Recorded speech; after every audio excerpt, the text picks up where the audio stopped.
Welcome back to the orientation for EH 141, again, oral communication. We were going through the makeup policy, and I think it kind of cut off. There's a 15-minute limit in this program. We got into a good stopping point, though, so we'll just kind of recap that for a second, and then we'll move on to the next part of the syllabus. So as I talked about before, there's a due date and an available till date. The due date is on Monday or Friday. It's the date the assignment is actually due. The available until date is about 48 hours later usually, and that the difference in between the two is your grace period. So assignments submitted within the grace period are not considered late, but it is there mostly to account for emergencies or situations that you can't plan for, like technical difficulties. If an assignment is submitted outside of the grace period, there is a 10% day penalty. And what that means is that after the assignment has closed, so if I have to reopen it in Canvas, for each day that it's late after that, there's a 10% per day, deduction. Even with a university excuse, even with, an emergency or special situations, because you already did get, an extra 48 hours for it. If you're absent without a documentable excuse or permission, so if you don't get permission from me, then you can't make up the assignment missed. So inappropriate papers and assignments. Read the instructions carefully for each assignment. Instructions often change from one assignment to the next as additional steps are included. So I start this class off really easy. You basically just have to get in front of the camera and introduce yourself. But that's not a formal speech, and so each assignment we add a little bit more. There's new requirements that are added, and I've given out more deductions. More students fail classes because they didn't follow the instruction than for any other reason. So please go through and read the instructions. So papers and other assignments that I consider the offensive or inappropriate in attitude and content can be returned with a grade of 0. Know your audience.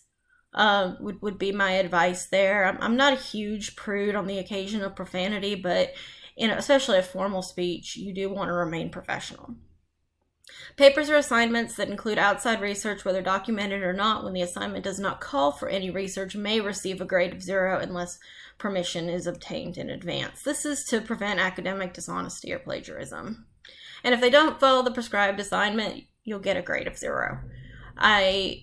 My assignments are very deliberate. There are specific things that either I want to assess or the steps are included to help make things a lot easier for you. And I know from experience that doing a little bit of extra work in advance will save you a lot of time and effort later. I don't believe in busy work. I don't believe in assignments that are not purposeful. So if I've asked you to do something, I have a reason for it. And I probably will tell you what it is. Either I'll let you know, in the course materials, or if you ask me, I'll tell you. So what kind of assignments do we have in this class? The main types of assignments are speeches, quizzes, and discussion boards. So you'll compose or engage in 7 types of public speaking. All speeches need to be submitted online and require the student to deliver the speech orally, preferably through video. Last semester, I had several students who, despite it being an oral communication class, for some reason believed that all the speeches just had to be written. So I needed to make it very clear that these do need to be delivered orally. If you do not have access to video equipment, please let me know as soon as possible, and we can see if we can make an arrangement for you to be able to record audio instead of video. Later in the semester, when you start using presentational aids, you will need to have video available, and if you don't have that capability right now, then go to the library and rent an iPad. I think it's free. And you can use that to record your speeches. The point values for the speeches are assigned based on the amount of work that I feel is required for the speech. So speeches that require additional research are weighted more heavily. Those that require more, steps with pre-writing or that are longer also tend to have more points. More detailed instructions, including required pre-writing steps, are provided in the modules where the speeches are due. Throughout the semester, you will have quizzes on the reading and assigned PowerPoint presentations. These are open note, open book. You have multiple attempts, and there shouldn't be time limits on. There might still be some time limits on a couple of them, but even when there were time limits, it was like 60 or 90 minutes to do 10 questions, most of which were, multiple choice or true false. So, and you do have 3 attempts, at least, on them. So you don't need to stress about these. The purpose here isn't to see what you've memorized. The purpose is to help you to determine the most important information in the PowerPoints and in the books, because it does go through a lot. And I kind of want to help you to guide you to focus on what you really do need to know from it. Discussion boards and responses. So to help you develop ideas for your speeches, content, and to communicate with your peers and see if others have had similar experiences, discussion board posts will be assigned periodically. These posts are generally between 200 and 300 words, and students will respond to at least one of their classmates' posts to help facilitate conversation. The response to your peer should be substantive, meaning you can't just say, "Hey, I love this post," or great job here. It needs to actually be a comment of some kind. And it really should probably be about 50 to 150 words. 150 words is about half a page. So 50 words is like a couple of sentences. So grade structure. Speeches in preparation in total account for 80% of your grade. Quizzes account for 8%.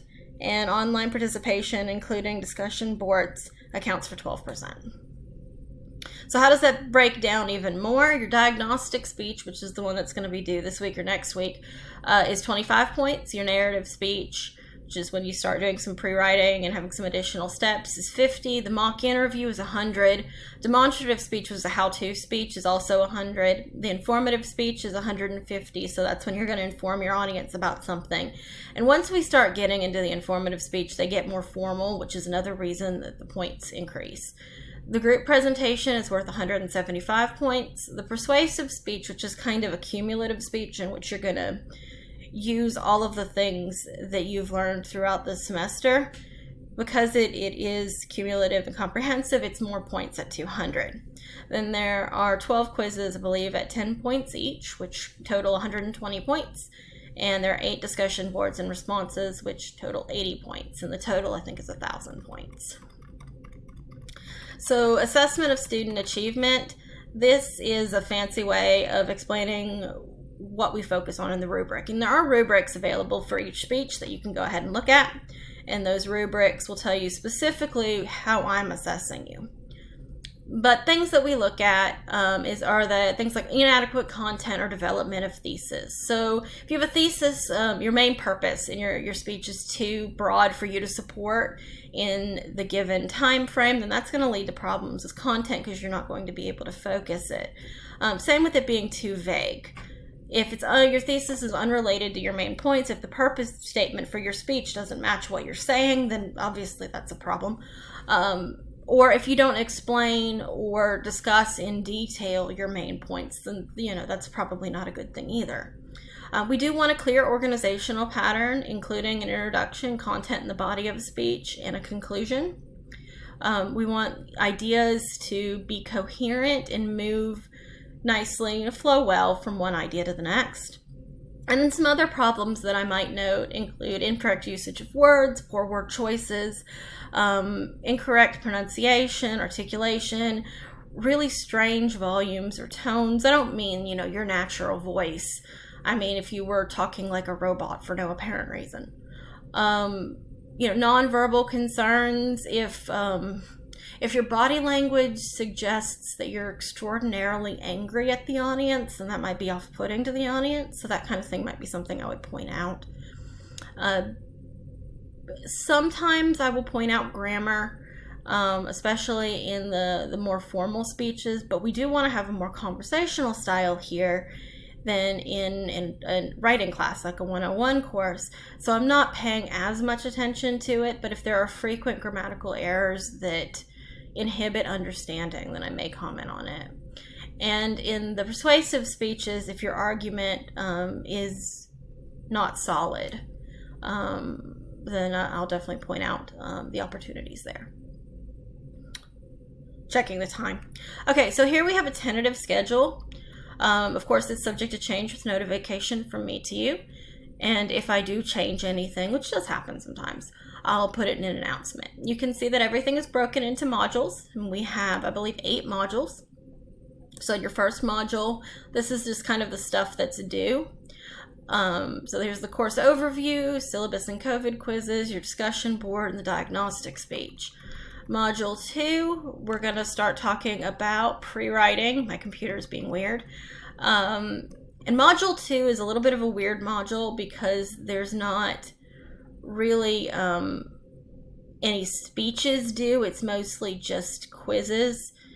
So there's a lot of reading and a lot of quizzes there. But I didn't want to put that in Module 1 because I know some of you need to get your books, and that, financial aid takes a little while to process. So I ended up having to stuff it all into one module. So you will have one discussion board there, and you'll have several quizzes. So try to plan ahead with this one. Try to, if you can get your books ahead of time, try to get some of Module 2 done during the dates of Module 1 because it is a lot, and that'll help you manage your time better.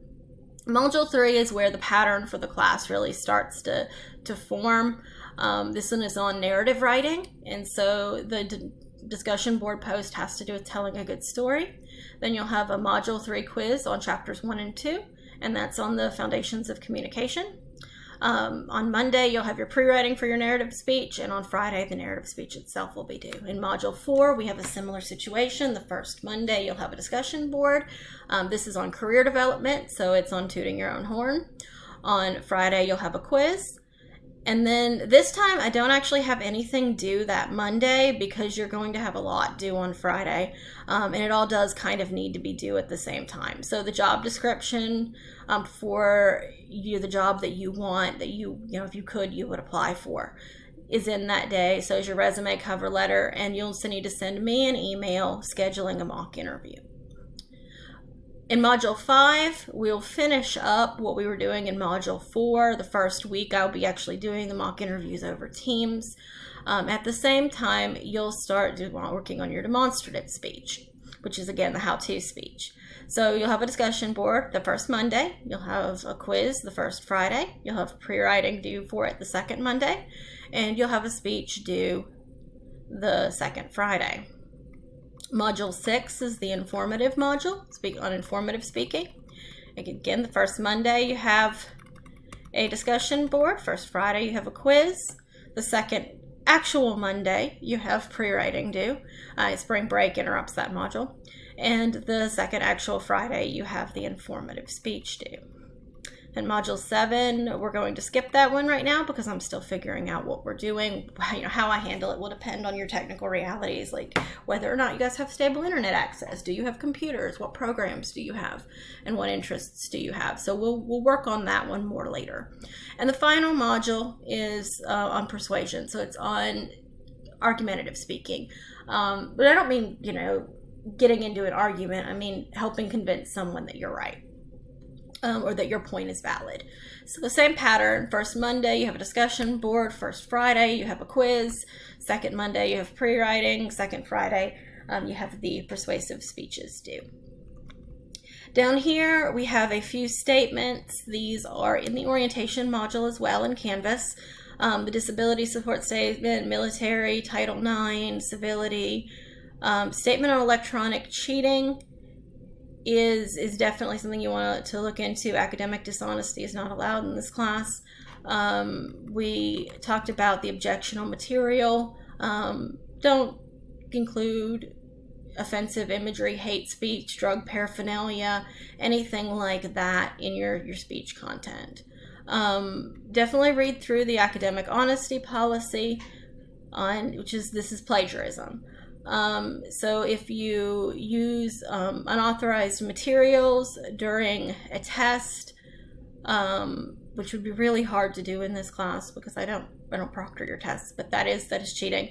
Copying or utilizing information from another student, giving unauthorized existence to another student, allowing her to copy. I don't mind if you guys help each other out, but don't, both turn in the same assignment. Illegally obtaining any assignments, selling or buying assignments, that is actually a thing. If I find out that you bought your speech, and we do have plagiarism checkers, then it's an automatic zero. Oh.